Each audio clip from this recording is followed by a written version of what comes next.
क्या आपको कभी ऐसा महसूस हुआ है कि आप कुछ बड़ा कर सकते हैं, लेकिन समझ नहीं आता कहां से शुरू करें? हर सुबह उठते हैं, वही रूटीन, वही काम, पर अंदर से एक खालीपन सा लगता है। जिंदगी चल रही है, लेकिन कहीं ठहरी हुई सी भी लगती है। कभी सोचा है, ऐसा क्यों होता है? असल में हम भाग तो रहे होते हैं, लेकिन यह जाने बिना कि जा कहां रहे हैं। जब तक किसी काम का कोई गहरा मकसद नहीं होता, तब तक वो बस एक बोझ बन जाता है। चाहे वो नौकरी हो, रिश्ते हों या अपने ही सपने। आपका असली उद्देश्य क्या है? वो वजह जो आपको हर सुबह उठने के लिए प्रेरित करे? क्या आपने कभी खुद से ये सवाल किया है? इन्हीं सवालों के जवाब और उनके पीछे की सोच को समझने के लिए हम एक ऐसी जर्नी पर निकलेंगे जो आपको अंदर तक छू जाएगी। इन्हीं जीवन के गहरे सवालों को समझाने वाली किताब है इकिगाई, जिसकी सोच और सिद्धांत आपकी जिंदगी को सादगी से भरकर गहराई दे सकते हैं। चलिए अब शुरू करते हैं चैप्टर 1। आपका असली उद्देश्य क्या है? हर इंसान के अंदर कहीं ना कहीं यह सवाल जरूर पलता है। मैं असल में कौन हूं? मुझे हर सुबह उठकर करना क्या है? पर जिंदगी की तेज रफ्तार में हम इन सवालों को नजरअंदाज कर देते हैं। हम में से बहुत से लोग दूसरों की उम्मीदों को पूरा करने में लगे रहते हैं। समाज, परिवार, नौकरी, पैसे। पर कहीं ना कहीं अंदर से ये आवाज आती है कि मैं कुछ और करना चाहता हूं। पर यह कुछ क्या है, हमें खुद नहीं पता। लेखकों हेक्टर गार्सिया और फ्रांसिस्क मिरालेस के अनुसार हर इंसान के अंदर एक खास उद्देश्य होता है। वो उद्देश्य जो न तो बाहर से आता है, न ही किसी और से मिलता है। वो हमारे अंदर से निकलता है। उसे ढूंढना ही इकिगाई है। कल्पना कीजिए कि एक व्यक्ति है जो हर रोज ऑफिस जाता है, अच्छी सैलरी भी है, परिवार भी खुश है, लेकिन हर सुबह उठते समय उसके मन में भारीपन होता है। फिर वही सब, कोई एक्साइटमेंट नहीं। क्या मैं सिर्फ इसी के लिए जी रहा हूं? वो इंसान सफल दिखता है, पर अंदर से खोया हुआ है। अब एक दूसरा इंसान है जो ज्यादा नहीं कमाता, लेकिन हर सुबह वो कुछ ऐसा करता है जिससे उसे गहरा संतोष मिलता है। वो रोज जगता है उत्साह के साथ, क्योंकि उसे पता है मैं जो कर रहा हूं वो मेरे दिल से जुड़ा है। यही फर्क इकिगाई लाता है। समस्या क्या है जो हम अनदेखा करते हैं? हम ये मान बैठे हैं कि काम सिर्फ पैसे कमाने का जरिया है। इस सोच ने हमें मशीन बना दिया है। हम सोचते ही नहीं कि क्या जो हम कर रहे हैं वो हमारी आत्मा को भी संतोष देता है या नहीं। इसका समाधान क्या है? एक कागज लें और 4 सवाल खुद से पूछें। 1, मैं क्या करना पसंद करता हूं? What do I love? 2, मैं किसमें अच्छा हूं? What am I good at? 3, दुनिया को किसकी जरूरत है? What does the world need? 4, जिससे मैं कमाई कर सकता हूं? What can I be paid for? जब इन चारों का कॉमन पॉइंट मिलेगा, वहीं से आपका इकिगाई शुरू होता है। लेखक इस अध्याय में यही कहना चाहते हैं कि हमारा इकिगाई हमारी पहचान से जुड़ा है, ना कि केवल प्रोफेशन से। जब तक हम अपने अंदर झांक कर यह नहीं जानेंगे कि हम ये क्यों जी रहे हैं, तब तक कोई भी सफलता हमें सुकून नहीं दे सकती। अब शुरू करते हैं चैप्टर 2। लंबा और स्वस्थ जीवन कैसे जिएं? क्या आप सिर्फ लंबा जीना चाहते हैं या ऐसी जिंदगी चाहते हैं जो लंबी, शांत और ऊर्जा से भरी हो? अक्सर लोग उम्र तो बढ़ा लेते हैं, लेकिन स्वास्थ्य, खुशी और मानसिक संतुलन खो बैठते हैं। इस अध्याय में हम जानेंगे कि ऐसी जिंदगी को कैसे जिया जाए जो ना सिर्फ लंबी हो, बल्कि पूरी तरह जीवंतर हो। ओकिनावा जापान का एक शांत, सुंदर और छोटा द्वीप है जो अपनी लंबी और स्वस्थ जीवन शैलियन के लिए दुनिया भर में जाना जाता है। यहाँ रहने वाले बहुत से लोग 100 साल से ज्यादा जीते हैं, वो भी बिना बीमारियों के, हंसते खेलते, खुद को व्यस्त रखते हुए। ऐसी जगहों को ब्लू जोन्स मायास कहा जाता है, यानी वो क्षेत्र जहां दुनिया में सबसे ज्यादा दीर्घायु और खुश लोग पाए जाते हैं। हेक्टर गार्सिया और फ्रांसिस्क मिराल्स बताते हैं कि ओकिनावा के लोग किसी रहस्य से नहीं, बल्कि अपनी साधारण लेकिन समझदारी भरी दिनचर्या से दीर्घायु जीवन जीते हैं। उनका मानना है कि हम सभी अपने जीवन में ये सिद्धांत ला सकते हैं, चाहे हम कहीं भी रहें। वो समस्या जो लोग नजरअंदाज करते हैं। आज की भागदौड़ भरी दुनिया में हम सिर्फ बिजी रहना जानते हैं, स्मार्ट जीना नहीं। हम अपने शरीर को थकाते हैं, मन को दबाते हैं और रिश्तों को नजरअंदाज करते हैं। नतीजा, कम उम्र में बीमारियां, रिश्तों में अकेलापन, तनाव और बर्नआउट। और बिना किसी असली उद्देश्य के जिंदगी, ओकिनावा के लोगों से हम क्या सीख सकते हैं? हर दिन कुछ ना कुछ नया फिजिकल एक्टिविटी ऑन करना, जैसे बागवानी, हल्की चहलकदमी, हराहाचीबू सिद्धांत, यानी 100% पेट भरने से पहले खाना रोक देना। सामूहिक जुड़ाव, पड़ोसियों और दोस्तों से रोज बातचीत, छोटे लेकिन लगातार काम, जिससे शरीर और दिमाग दोनों चलते रहें। जिंदगी को एक उद्देश्य से जीना, जिससे हर सुबह उठने की वजह मिले। कल्पना कीजिए एक व्यक्ति जो हर दिन सिर्फ काम में डूबा रहता है। खाने का समय तय नहीं, कोई एक्सरसाइज नहीं, ना दोस्तों से बात, ना परिवार के लिए समय। अब सोचिए कि ऐसा इंसान 60 से 70 की उम्र तक कितना स्वस्थ रह पाएगा। दूसरी तरफ एक व्यक्ति है जो हर दिन थोड़ी देर टहलता है, हल्का खाना खाता है और हफ्ते में 2 बार दोस्तों से मिलकर हंसी मजाक करता है। इसका शरीर और दिमाग दोनों लंबे समय तक एनर्जेटिक बन रहेंगे। आज से क्या करें? दिन में कम से कम 20 से 30 मिनट में चलना या हल्का व्यायाम खाने की प्लेट में 70 से 80% ही भरें। ज्यादा खाने की आदत छोड़ें। हफ्ते में एक बार किसी करीबी से आंख खुलकर बात मार करें। डिजिटल ब्रेक लें। हर कुछ घंटों में फोन स्क्रीन से दूर रहें। कोई एक छोटा काम रोजन करें जो आपको अंदर से अच्छा लगे। लेखक मानते हैं कि सच्चा स्वास्थ्य सिर्फ जिम और डाइट से नहीं आता, बल्कि हर दिन की छोटी छोटी अच्छी आदतों और एक सकारात्मक सोचन से आता है। ओकिनावा के लोग हमें यही सिखाते हैं, जीवन का असली आनंद साधारण जीवन को असाधारण तरीके से जीने में है। ये विचार हमें इकिगाई किताब के अध्याय 2 से मिलते हैं, जहां लेखक एक लंबा, सरल और संतुलित जीवन जीने के रहस्य बताते हैं। अब शुरू करते हैं चैप्टर 3, फ्लो की शक्ति। बिना रुके बहते जाओ। क्या आपने कभी कोई ऐसा काम किया है जिसमें आप इतने डूब गए हों कि समय का बिल्कुल पता ही नहीं चला? ना भूख लगी, ना प्यास महसूस हुई, बस आप और वो काम एक लय में चल रहे थे। इसी अवस्था को कहते हैं फ्लो। फ्लो क्या होता है? फ्लो वो स्थिति है जब आपका दिमाग, शरीर और ऊर्जा पूरी तरह किसी एक काम में फोकस हो जाती है। आपके अंदर एक अंदरूनी शांति, छिव और शक्ति महसूस होती है। उस समय आप न सिर्फ अच्छा काम करते हैं, बल्कि आप खुद को भी बेहतर महसूस करते हैं। हेक्टर गार्सिया और फ्रांसिस्को मिराल्स बताते हैं कि फ्लो किसी जादू जैसा नहीं, बल्कि एक वाइन मानसिक अभ्यास है। फ्लो में काम करने वाले लोग ज्यादा उत्पादनशील होते हैं, उन्हें कम मौतनाउनान होता है और उनकी जिंदगी ज्यादा अर्थपूर्ण लगती है। आजकल लोग एक ही समय पर कई काम करना चाहते हैं, जिसे हम मल्टीटास्किंग कहते हैं, लेकिन इससे फ्लो की स्थिति कभी नहीं बनती। बार बार नोटिफिकेशन, बीच में सोशल मीडिया चेक करना, ध्यान की कमी, हर समय बिजी रहना, लेकिन कुछ खास न करना, यही वजह है कि लोग काम तो करते हैं, लेकिन संतुष्टि नहीं मिलती। मान लीजिए एक स्टूडेंट पढ़ाई करते समय हर 10 मिनट में व्हाट्सएप या इंस्टाग्राम चेक करता है। उसका ध्यान बढ़ता है, वो बार बार रीस्टार्ट करता है और अंत में सोचता है, यार पढ़ाई में मन नहीं लगता। अब सोचिए एक दूसरा स्टूडेंट जिसने मोबाइल बंद कर दिया, एक शांत कोना चुना और 1 घंटे तक सिर्फ एक चैप्टर पर ध्यान दिया। उसे ना सिर्फ काम जल्दी खत्म होगा, बल्कि उसका आत्मविश्वास भी बढ़ेगा। फ्लो में कैसे आए?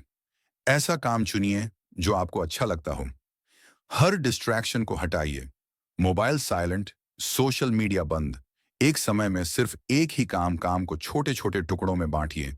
25 से 30 minute focus plus 5 minute break.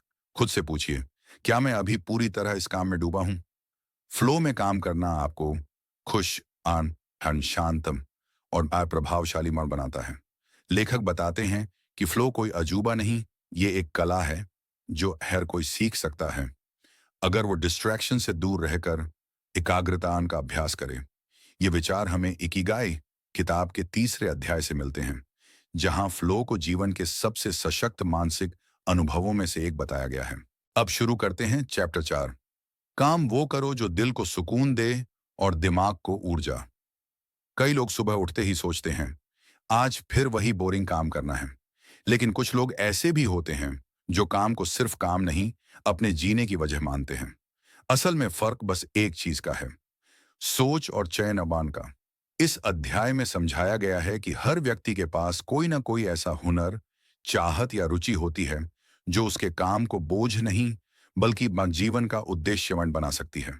जिन लोगों का काम उनके इकिगाई से जुड़ा होता है, वो नंबर ज्यादा खुश काम और ज्यादा स्थिर ना और लंबे समय तक संतुलित बना रहते हैं। हेक्टर गार्सिया और फ्रांसिस्क मिराज के अनुसार अगर आपका पेशा, जॉब और आपका पैशन, जुनून एक ही दिशा में है तो काम करना एक बोझ नहीं बल्कि आनंदमय होता है। काम से सिर्फ पैसा नहीं बल्कि संतुष्टि भी मिलती है और यही है असली समृद्धि। लोग अक्सर समाज, परिवार या पैसों के दबाव में कोई भी काम चुन लेते हैं। वो सालों तक उस काम में फंसे रहते हैं। न उन्हें मजा आता है, न संतोष। कुछ सोचते हैं अभी तो ये करना ही पड़ेगा और इसी सोच में वो अपनी पूरी जिंदगी निकाल देते हैं। एक व्यक्ति है जिसे खाना बनाना बहुत पसंद है, लेकिन वो एक डेस्क जॉब में काम कर रहा है जहां उसे हर दिन बस फॉर्म भरने पड़ते हैं। वो हर दिन थका हुआ महसूस करता है। उसका मन चिड़चिड़ा होता जा रहा है। अब अगर वही व्यक्ति अपनी कुकिंग को थोड़ा वक्त दे, शुरू में छोटे स्तर पर, जैसे वीकेंड में खाना बनाकर दोस्तों में बांटना या ऑनलाइन शेयर करना शुरू करे, तो धीरे धीरे वही रुचि उसकी आजीविका भी बन सकती है। कैसे शुरू करें? सबसे पहले खुद से पूछें, मुझे सबसे ज्यादा करने में क्या मजा आता है? अपने शौक या रुचि को साइड हसल के रूप में शुरू करें। धीरे धीरे उसमें स्किल और नॉलेज बढ़ाएं। अगर संभव हो तो उसे अपने करियर का हिस्सा बनाएं। ऐसा काम करें जो आपके दिल और दिमाग दोनों को संतोष दे। काम को सिर्फ पैसे कमाने का जरिया ना समझें। अगर आप ऐसा काम करते हैं जिसमें आपको आनंद आता है, तो आप बर्नआउट नहीं होंगे, बल्कि हर दिन कुछ नया सीखेंगे और ग्रो करेंगे। काम को अपने इकिगाई से जोड़ने का प्रयास करें, क्योंकि यही वो तरीका है जिससे जीवन में स्थायी खुशी और सफलता दोनों मिलती है। यह अध्याय इकिगाई किताब का चौथा अध्याय है, जहां लेखक बताते हैं कि अपने जीवन के उद्देश्य को अपने काम से जोड़ना आपको लंबे समय तक उत्साह और संतुलन देता है। चैप्टर 5, शरीर को नजरअंदाज करना सबसे महंगी गलती। सोचिए आपके पास एक शानदार गाड़ी है, लेकिन उसमें ईंधन नहीं है। क्या वो चलेगी? ठीक उसी तरह हमारा शरीर है। अगर अंदर से थका, बीमार या उपेक्षित है, तो हम दुनिया की कोई भी ऊंचाई नहीं छू सकते। लोग अक्सर ये सोचते हैं कि मानसिक शक्ति सबसे बड़ी ताकत है, लेकिन वो ये भूल जाते हैं कि मन उसी शरीर में रहता है जिसे आप हर दिन नजरअंदाज करते हैं। यह अध्याय सिर्फ हेल्दी रहने की बात नहीं करता, बल्कि बताता है कि हम बिना संतुलित शरीर के लाइफ का कोई भी सपना लंबा नहीं टिकता। यहाँ जीवन शैली को ठीक करने की नहीं, उसे सरल बनाने की बात होती है, ताकि आपका शरीर आपके सपनों की रफ्तार में बाधा न बने। एक ऐसी समस्या जो अक्सर दिखती नहीं, लेकिन हर जगह है। लोग दिन भर मेहनत करते हैं, स्ट्रेस लेते हैं, लेकिन खाना कभी टाइम पर नहीं खाते। वर्कआउट को समय की बर्बादी मानते हैं, नींद को लक्जरी समझते हैं, शरीर की थकान को कैफीन से दबाते हैं, हफ्तों तक आराम नहीं करते, फिर अचानक बीमार पड़ते हैं। शरीर धीरे धीरे थकता है, लेकिन जब जवाब देता है तो सब कुछ रुक जाता है। कल्पना करें कि आप एक ऑफिस जॉब में हैं। काम का दबाव ज्यादा है, लेकिन शरीर साथ दे रहा है। धीरे धीरे आप खाने पीने की परवाह छोड़ देते हैं, नींद कम होती है, चलना फिरना कम हो जाता है। 3 महीने बाद आप महसूस करते हैं थकान ज्यादा हो रही है, सिर दर्द रोज का साथी बन गया है। आपका काम वही है, लेकिन शरीर अब उसका साथ नहीं दे रहा। यहीं से वन प्रोडक्टिविटी गिरती है और लाइफ की रफ्तार धीमी ऑन हो जाती है। सुबह का पहला घंटा अपने शरीर को दोन स्ट्रेचिंग, हल्का योग या ब्रिस्क वॉक, हर 50 मिनट बाद थोड़ा चलना। कुर्सी पर जमे रहना शरीर का सबसे बड़ा दुश्मन है। नींद को प्राथमिकता, दौड़ना, देर रात तक जागना शरीर की मरम्मत रोक देता है। कम खाओ, हल्का खाओ, समय पर खाओ। यही असली खान पान मंत्र है। सप्ताह में एक दिन डिटॉक्स, बिना मोबाइल, बिना प्रोसेस्ड फूड, सिर्फ खुद के साथ। हेक्टर गार्सिया और फ्रांसिस्क मिराल्स इस अध्याय में ये नहीं कहते कि आप परफेक्ट डाइट लें या जिम जाएं। वे कहते हैं कि ब्रश अपनी उम्र, शरीर और जरूरत के अनुसार ऐसी लाइफ बनाओ जो सस्टेनेबल हो। ऐसी जीवन शैली जिसमें शरीर को हर दिन थोड़ा आराम और थोड़ा काम मिले। वे यह भी मानते हैं कि मन स्वास्थ्य का अर्थ सिर्फ बीमारी से दूर रहना नहीं ना, बल्कि ऐसा जीवन जीना है जिसमें शरीर आपकी गति को सपोर्ट करे, न कि रोक दे। ये संदेश हमें इकिगाई किताब के 5वें अध्याय से मिलता है, जहां शरीर, संतुलन और सरलता, इन 3 बातों को लंबी उम्र और सच्चे आनंद का आधार माना गया है। चैप्टर 6, तनाव जो दिखता नहीं पर तोड़ देता है। हर चीज ठीक है कहने से तनाव चला नहीं जाता। ये अंदर ही अंदर जमा होता है और फिर एक दिन सब कुछ तोड़ देता है। सेहत, सोच, संबंध और सपने। जिंदगी में कोई भी लक्ष्य इतना बड़ा नहीं होता कि उसके लिए आपकी शांति कुर्बान मन कर दी जाए। असली समस्या तनाव को सहन करना सीखना समाधान नहीं है। लोग अक्सर ये मान लेते हैं कि थोड़ा बहुत तनाव तो जरूरी है, ये हमें चलाए रखता है। पर यही सोच धीरे धीरे गुस्से को स्वभाव बना देती है, नींद को छीन लेती है, खुशियों को छोटा कर देती है, रिश्तों को कमजोर कर देती है और शरीर को अंदर से बीमार करने लगती है। सबसे बुरा ये कि हम आदी हो जाते हैं तनाव में जीने के। इकिगाई के लेखक हेक्टर गार्सिया और फ्रांसेस्क मिरालेस का मानना है कि तनाव कोई बाहरी चीज नहीं, ये हमारे विचारों, प्रतिक्रियाओं और आदतों का परिणाम है। वे बताते हैं कि जापानी लोग तनाव से निपटने के लिए इकिगाई को आधार बनाते हैं, यानी हर दिन कुछ ऐसा करना जो उन्हें शांति और उद्देश्य दे। लेकिन सबसे जरूरी बात, तनाव से लड़ने की नहीं, उसे समझने की जरूरत है। कल्पना कीजिए आप सुबह उठते ही मोबाइल देखते हैं, दिमाग काम की मेल्स से भर जाता है, ऑफिस में बॉस का प्रेशर, घर लौटते ही परिवार की जिम्मेदारियां। आप हर दिन सोचते हैं बस इस हफ्ते निकल जाए, लेकिन हफ्ते महीनों में बदल जाते हैं और तनाव अब एक आदत बन चुका है। अब सोचिए, क्या यही जीवन है? तनाव को काटो, खुद को नहीं, ध्यान, माइंडफुलनेस का अभ्यास करें। हर दिन 5 से 10 मिनट आंखें बंद करके सिर्फ सांसों पर ध्यान देना मानसिक सफाई की तरह है। नो कहना सीखिए। हर चीज को करने की जरूरत नहीं होती। अपनी सीमाएं बनाइए, रूटीन में खालीपन रखें। हर घंटे के बाद 5 मिनट सिर्फ खुद के लिए, बिना स्क्रीन, बिना शोर, दिल से बात करें।